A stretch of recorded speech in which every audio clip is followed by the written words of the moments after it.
আসসালামু আলাইকুম রহমতুল্লাহি ওবরকাতুহ। সম্মানিত দর্শক, আপনারা অনেকে হয়তো জেনে গেছেন যে ডক্টর মোহাম্মদ ইউনূস বিডিআর হত্যাকাণ্ডের যে তদন্ত, এটি নতুন করে করার জন্য একটি কমিশন গঠন করে দিয়েছিলেন Fazlur Rahman commission. Major general Fazlur Rahman সাহেবের নেতৃত্বে গত কয়েক মাস ধরে বিডিআর হত্যাকাণ্ড বা পিলখানা হত্যাকাণ্ড নিয়ে যে ধোঁয়াশা ছিল, মানুষের মধ্যে যে ক্ষোভ ছিল, মানুষের মধ্যে যে এক্সপেকটেশন ছিল, যে সন্দেহ ছিল, অবিশ্বাস ছিল, এগুলোকে প্রশমিত করার জন্য একটি তদন্ত করার যে চেষ্টা জনাব ফজলুর রহমান সাহেব করেছেন, এবং সেই তদন্ত প্রতিবেদন ইতিমধ্যে যেভাবে দাখিল করা হয়েছে এবং সেই তদন্তের মধ্যে যে সকল পয়েন্ট এসেছে যা কিনা আগেই স্মরণ করা হয়েছিল, ধারণ করা হয়েছিল বা অনুমান করা হয়েছিল, সেগুলো এখানে একেবারে সিলচাপ্পর মেরে প্রতিষ্ঠিত করে দেওয়া হয়েছে। এবং সেখানে স্পষ্টতই এই হত্যাকাণ্ডের মাস্টার মাইন্ড বা হত্যাকাণ্ডের অ্যালাইড এলিমেন্ট, ইংরেজিতে কথাগুলো বলতে হচ্ছে, অ্যালাইড এলিমেন্টের আসলে ওভাবে বাংলায় বললে গুরুত্ব বোঝায় না। Allied element, master mind, allied force অথবা ক্লোজ অ্যাসোসিয়েট, যে নামেই ডাকেন না কেন, সেখানে জনাব সোহেল তাজকে মেনশন করা হয়েছে। সোহেল তাজকে আমাদের মুক্তিযুদ্ধের, মহান মুক্তিযুদ্ধের অন্যতম সংগঠক, মুক্তিযুদ্ধকালীন সময়ে যিনি প্রধানমন্ত্রীর দায়িত্ব পালন করেছেন প্রবাসী সরকারের, এবং বাংলাদেশের সমগ্র রাজনীতির ইতিহাসে যে কয়জন বরেণ্য এবং সম্মানিত ব্যক্তি আছেন, তাদের মধ্যে মরহুম তাজউদ্দিন সাহেব প্রধানতম, এবং সেই তাজউদ্দিন সাহেবের সন্তান হলেন জনাব সোহেল তাজ। সোহেল তাজ আমেরিকাতে লেখাপড়া করেছেন, তারপর একাধিকবার সংসদ সদস্য হয়েছেন আওয়ামী লীগ জামানাতে, আর সর্বশেষ যখন বিডিআর মিউটিনি হলো সেই সময়টিতে তিনি স্বরাষ্ট্র প্রতিমন্ত্রীর দায়িত্বে ছিলেন। তিনি বলে থাকেন যে এই বিডিআর মিউটিনিটি যখন হলো তখন তিনি দেশের বাইরে ছিলেন। কিন্তু আওয়ামী লীগ বিরোধী যারা শক্তি, তারা সবাই প্রথম দিন থেকে বলার চেষ্টা করছেন, না ঠিক বলার চেষ্টা না, সরাসরি বলছেন যে সোহেল তাজ এই ঘটনার সঙ্গে জড়িত। যেভাবে তাপসের নাম আসছে, ব্যারিস্টার তাপসের নাম আসছে, যেভাবে জাহাঙ্গীর কবির নানকের নাম আসছে, মির্জা আজম সাহেবের নাম আসছে, একইভাবে জনাব সোহেল তাজ পরিপূর্ণভাবে তার দায় দায়িত্ব এড়াতে তো পারেনই না, তিনি এই ঘটনার সঙ্গে সরাসরি জড়িত। তিনি জানতেন এরকম একটি ঘটনা ঘটানোর জন্য তিনি কাজ করেছেন, তার বিচার হওয়া উচিত। আওয়ামী লীগের যারা বিরুদ্ধ লোকজন, তারা সবাই এই কথাগুলো বলার চেষ্টা করেছেন, এবং এটাকে ডিফেন্ড করার জন্য বা এটাকে এড়ানোর জন্য সেই সোহেল তাজ এ যাবৎকালে করেননি এমন কোনো কর্ম নেই। তিনি আওয়ামী লীগ ছেড়েছেন, তিনি মন্ত্রিত্ব ছেড়েছেন, এমপিগিরি ছেড়েছেন, আর গত 14 মাস ধরে শেখ হাসিনাকে তিনি যেভাবে ছোট করেছেন, আমার কাছে মনে হচ্ছে যে বাংলাদেশের জামাতের যারা লোকজন রয়েছে, বিএনপির যারা লোকজন রয়েছে, এভাবে আসলে শেখ হাসিনাকে কেউ ছোট করেনি। এমনকি ওই যে আমার ফাঁসি চাই, একজন রেন্টু, কি রেন্টু যেন রয়েছে, তাকে দিয়ে একটা বই লেখানো হয়েছিল বা তিনি নিজে লিখেছিলেন আমার ফাঁসি চাই। তো সেই রেন্টুও মূলত সোহেল তাজের মতো এতটা নির্মম এবং নিষ্ঠুর ভাষায় শেখ হাসিনাকে সমালোচনা করেনি। তো এই বিষয়গুলো নিয়ে তিনি এবং তার পরিবারের যারা লোকজন রয়েছেন, বিশেষ করে তার একজন বোন তাকে খুব সাহায্য করেছেন। তিনি মুজিব কাকু হিসেবে বিখ্যাত, আমেরিকাতে থাকেন, একটা বইও লিখেছেন, নেতা থেকে পিতা। তো সেই তারা দুজনে মিলে প্রাণান্ত চেষ্টা করেছেন শেখ হাসিনার বিরুদ্ধে একটা ন্যারেটিভ তৈরি করার জন্য, এবং তারা যে বিষয়গুলো বলার চেষ্টা করেছেন যে শেখ হাসিনা তাদের সঙ্গে সুষ্ঠু আচরণ করেননি, সঠিক আচরণ করেননি, এবং শেখ হাসিনা এবং তার পরিবার, শেখ পরিবার অ্যাবসলিউটলি করাপ্টেড পরিবার। তারা শহীদ বা প্রয়াত বা মরহুম তাজউদ্দিন সাহেবের যে প্রাপ্য সম্মান, এটা দেয়নি, বরং এই পরিবারটিকে তারা, অর্থাৎ শেখ পরিবার, অস্ত্র হিসেবে ব্যবহার করেছে। যদি সোহেল তাজকে বা সোহেল তাজের বোনকে মনোনয়ন না দেওয়া হয়, তাহলে তাদের আর সম্মান থাকে না। সম্মান রক্ষা করার জন্য এই কাজ করেছে, কিন্তু তারা এই কাজের আড়ালে মূলত এই তাজউদ্দিন পরিবারকে সম্মানের পরিবর্তে অসম্মান করেছে। দ্বিতীয়ত, মুক্তিযুদ্ধের সময় তাজউদ্দিন পরিবার যে ভূমিকা ছিল, পরবর্তীতে ৭৫-এর পরবর্তীতে জোহরা তাজউদ্দিনের না হলে আওয়ামী লীগ রিভাইভ করতো না, সারভাইভ করতো না। আওয়ামী লীগের সকল নেতাকর্মীরা এটা কায়মনোবাক্যে এটা স্বীকার করে। তো এটা নিয়ে সোহেল তাজের গর্ব আছে, কিন্তু তার ধারণা যে তার মায়ের যে সম্মানটা প্রাপ্য ছিল, এটাও শেখ হাসিনা দেয়নি। এনিওয়ে, তিনি এই কথাগুলো বলছিলেন, তার সমালোচক যারা আছেন তারা সবাই বলার চেষ্টা করছেন যে মূলত তিনি বিডিআর মিউটিনিতে তার যে সম্পৃক্ততা রয়েছে, এই দায় এড়ানোর জন্য তিনি ওভার অ্যাক্টিং করছেন, তিনি ভয় পাচ্ছেন, বারবার ওভার অ্যাক্টিং করছেন। আমিও একাধিকবার সেই ইন্ডিকেট করে বলার চেষ্টা করেছি। জনাব সোহেল তাজের সঙ্গে যেহেতু আমি একসঙ্গে একই পার্লামেন্টে ছিলাম, ওইরকম তো সেই খাতে একটা সামাজিক দায়বদ্ধতা থেকে হলেও আমি তিনি পার্সোনালি ডিসকমফোর্ট ফিল করেন বা গিলটি ফিল করেন এরকম কোনো কথাবার্তা বলিনি। আমি প্রাণান্ত চেষ্টা করেছি সবসময় তার সম্মান মর্যাদা অক্ষুণ্ণ রেখে কথা বলার জন্য বা কখনো কখনো তাকে প্রমোট করার জন্য। তো তিনি যে কাজই করে থাকেন, তিনি ডক্টর মোহাম্মদ ইউনূসের সঙ্গে দেখা করেছেন একাধিকবার, তিনি কিছু মুভমেন্ট করার চেষ্টা করেছেন, আওয়ামী লীগের বাইরে গিয়ে অনেক কিছু করার চেষ্টা করেছেন, কিন্তু শেষ রক্ষা তার তো হলো না। এই যে ফজলুর রহমান কমিশন, সেই ফজলুর রহমান কমিশনে তাকে যেভাবে জড়ানো হয়েছে, তাতে মানুষের যে তার সম্পর্কে ধারণা ছিল বা সন্দেহ ছিল, সেই সন্দেহটা এখন রীতিমতো একটা ডকুমেন্টারি এভিডেন্স হিসেবে এখানে প্রমাণিত হলো। এই কমিশনে একটা বিষয় এসেছে, সেটা হলো যে তিনি এই অনেকগুলো পোশাক তৈরি করার জন্য বিডিআর কর্তৃপক্ষের নিকট থেকে যে কাপড় নিয়েছিলেন, মানে কাপড়টা নেওয়া হয়েছিল যে তিনি বিডিআরের পোশাক পরে সে অনুষ্ঠানে উপস্থিত হবেন, এই কথা বলে। এরকম একটা রিপোর্টে নাকি এসেছে, আমি একজন সামরিক কর্মকর্তার ভিডিও থেকে জানলাম। তো সেখানে একটি সিঙ্গেল, অর্থাৎ সোহেল তাজের জন্য যদি একটা সিঙ্গেল পোশাকের জন্য যদি কাপড় নেওয়া হয়, সেটা হয়তো দেখা গেল যে হয়তো 10 গজ বা 5 গজ, ইটস ওকে। কিন্তু যে পরিমাণ কাপড় নেওয়া হয়েছে তাতে করে 300 বা 400 মানে ড্রেস তৈরি করা যায়।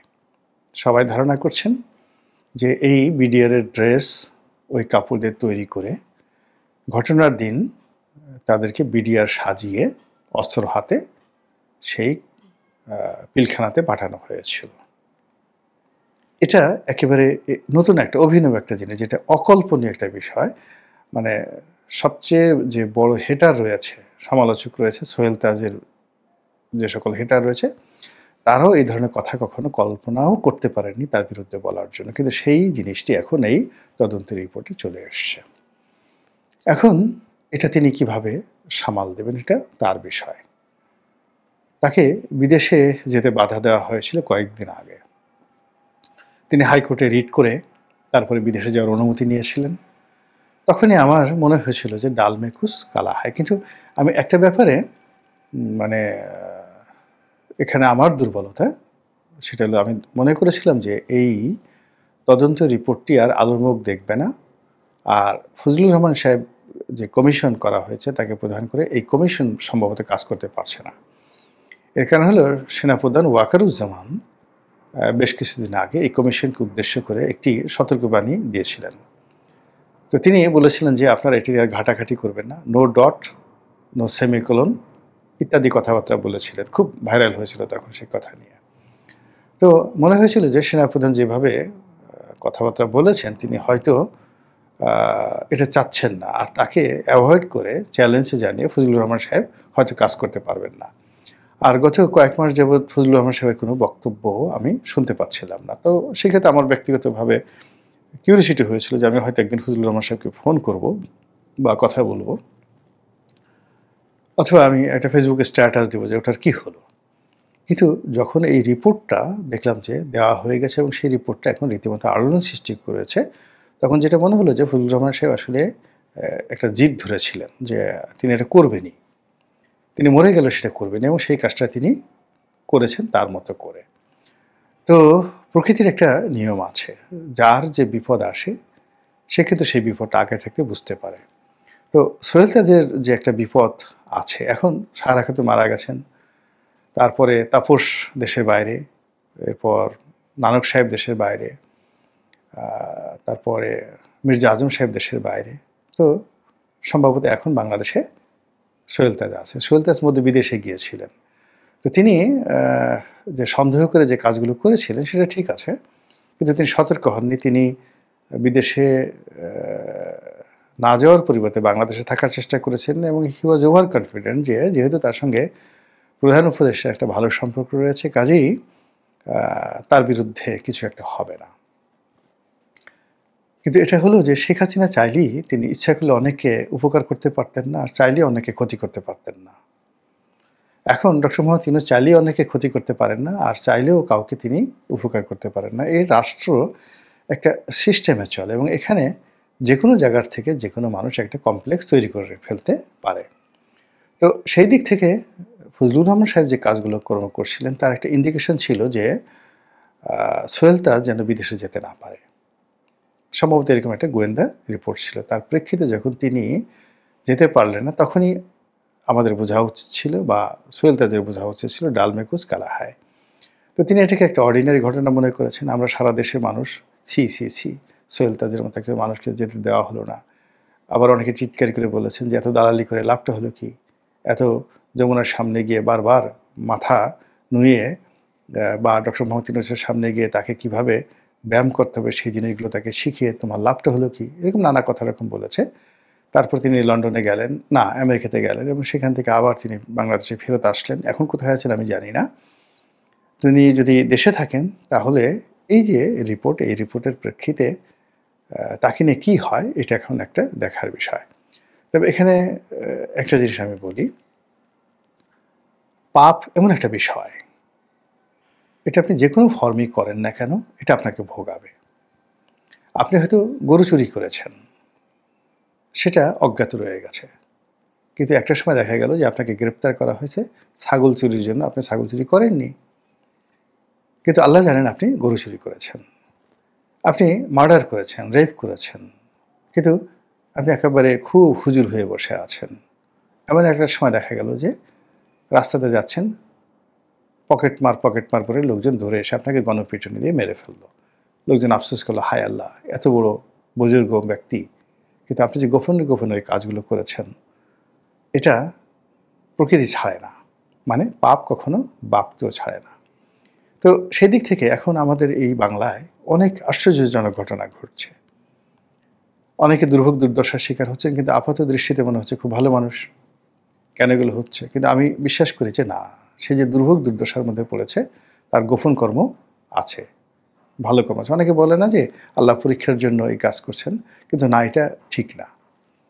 বাস্তবতা হলো যে একজন চিন্তা চেতনায় কর্মে ভালো মানুষ আল্লাহর গ্যারান্টি ফ্রম অলমাইটি আল্লাহ, দুনিয়া এবং আখিরাতে তার জন্য মন্দ কিছুই ঘটতে পারে না, কিচ্ছু ঘটতে পারে না। দ্বিতীয়ত হলো যে আপনি তখনই নিজেকে মুমিন মনে করবেন, মুত্তাকিন মনে করবেন, আপনার ইবাদত কবুল হয়েছে মনে করবেন, যখন আপনার দৈনন্দিন জীবনে ৩টা সমীকরণ থাকে। গতকালকের চাইতে আজকের দিনটা আপনার ভালো যাবে, আর আপনার মনের মধ্যে দৃঢ় বিশ্বাস থাকবে আজকের দিনের চাইতে আগামী দিনটি আপনার জন্য ভালো যাবে। এই বিশ্বাসটা যতদিন পর্যন্ত না হবে এবং এই ঘটনাগুলো না ঘটবে, অর্থাৎ এভরিডে দেখবেন যে গতকালের চেয়ে আপনার দিনটা অবশ্যই ভালো গেছে। তো এরকম যখন আপনার জীবনে ধারাবাহিকভাবে ঘটতে থাকে তখনই you are in the right পথ, হেদায়েতপ্রাপ্ত। কিন্তু আমাদের এই সমাজে এখন এই গত 14 মাসে সব তোলপাড় করা ঘটনা একটার পর একটা ঘটে যাচ্ছে এবং সেই ঘটনায় এই সোহেল তাজের প্রসঙ্গে এলো। দ্বিতীয়, সাংবাদিক মুন্নি সাহার নাম নাকি আসছে সেখানে। মুন্নি সাহা এটিএন বাংলাতে ছিল, দেশের খুব নামকরা সাংবাদিক, একটা সময় খুব প্রভাবশালী ছিল। গণভবনে তার অবারিত বিচরণ ছিল, শেখ হাসিনার কিচেন ক্যাবিনেটের সদস্য ছিলেন এবং পরবর্তীতে আবার শেখ হাসিনার সঙ্গে তার দূরত্ব তৈরি হয়ে যায় এবং তাকে গণভবনে ঢুকতে দেওয়া হয় না। তিনি অনেকগুলো বিতর্ক তৈরি করেছেন। বিডিআর মিউটিনি নিয়ে যে রিপোর্টগুলো করেছেন ওগুলো নিয়ে যথেষ্ট আলোচিত হয়েছে, সমালোচিত হয়েছে। তারপর ওই যে রেশমা কাণ্ড যেটা হয়েছে, সাভারে যে একটা ভূমিধস হলো, বিল্ডিং ভেঙে পড়লো, ওর পর থেকে যে রেশমা কাণ্ড, সেটা নিয়ে মনীষ শাহর একটি প্রতিবেদন যথেষ্ট বিতর্ক তৈরি করে ফেলেছিল। এরপরে তার বিরুদ্ধে দুর্নীতির মামলা চলছে, তার কয়েকশো কোটি টাকার ব্যবসা বাণিজ্য আছে, ব্যাংকে শত শত কোটি টাকার লেনদেন, এগুলো আমরা শুনছি। কিন্তু অজ্ঞাত কারণে মনীষ শাহকে একবার ধরা হয়েছিল কারণ বাজার থেকে, আবার তাকে ছেড়ে দেওয়া হয়েছে। ফারজানা রূপা বা তার স্বামী শাকিলের মতো তার অবস্থা হয়নি, বা মোজাম্মেল বাবুদের মতো তার অবস্থা হয়নি। তো এখন সেই মনীষ শাহকেও এখানে জড়ানো হয়েছে। It's very significant. তো মনীষ শাহের সাথে যেহেতু এখানে হয়েছে, মনীষ শাহের খুব ঘনিষ্ঠজন একজন সাংবাদিক আছেন মামুন। ভদ্রলোক একসময় এটিএন বাংলাতে ছিলেন, আর এটিএন নিউজে ছিলেন মনীষ শাহ, এবং এদের মধ্যে মানে ব্যক্তিগত সম্পর্ক, পেশাগত সম্পর্ক একেবারে চরম পর্যায়ের। ব্যক্তিগত বন্ধু মানে ঘনিষ্ঠ বন্ধু বলতে যা বোঝায়, এটা এই মনীষ শাহ, মামুন, প্রভাস আমিন, তারপরে মোজাম্মেল বাবু, ফারজানা রূপা, এদের অনেকের সঙ্গে এরকম একটা বলয় গড়ে উঠেছিল আওয়ামী লীগ আমলে। মানে সব কিছুর এদের একটা বন্ধুত্ব, জড়োয়া বন্ধুত্ব, এটা যে কোনো পেশায় হয়। এখন অনেকে আবার টিটকারি করে বলছে যে তাহলে তো মামুনও এর মধ্যে আছেন। আমি মামুনের কোনো কিছু জানি না যে আসলে মামুন কি রিপোর্ট করেছিলেন বা এটার সাথে আসলে জড়িত কিনা, কিন্তু সামাজিক মাধ্যমে মন্ত্রী সাহের সঙ্গে মামুনের ঘনিষ্ঠতার সংযোগে অনেকেই কথা বলার চেষ্টা করছে। তো পুরো এই যে ইলেকশন সামনে, বেগম যে অসুস্থ, তারেক যে আসবেন কি আসবেন না, আজকে রাতে আসবেন, এরকম কথাবার্তা যখন খুব প্রবল, তার সঙ্গে সঙ্গে এই রিপোর্টটা একটার পর একটা, মানে সরকার রীতিমতো বোম ফেলছেন। এই রিপোর্টটা এখনই হলো, এটা তো 7 দিন আগে হতে পারতো। ঠিক যখন বেগম জিয়া অসুস্থ, যখন তারেক রহমান সাহেব আসবে, তখন এরকম একটা রিপোর্ট হলো, এবং এই রিপোর্ট নিয়ে এখন কিন্তু বাংলাদেশের সামাজিক মাধ্যম এবং মূলধারার গণমাধ্যমে ব্যাপক আলোচনা হচ্ছে, এবং সেই আলোচনার যে প্র্যাকটিক্যাল বাস্তবায়ন, সেই বাস্তবায়নটা কেমন হয় সেটি এখন দেখার বিষয়। আসসালামু আলাইকুম রহমতুল্লাহি ওয়া বারাকাতুহু।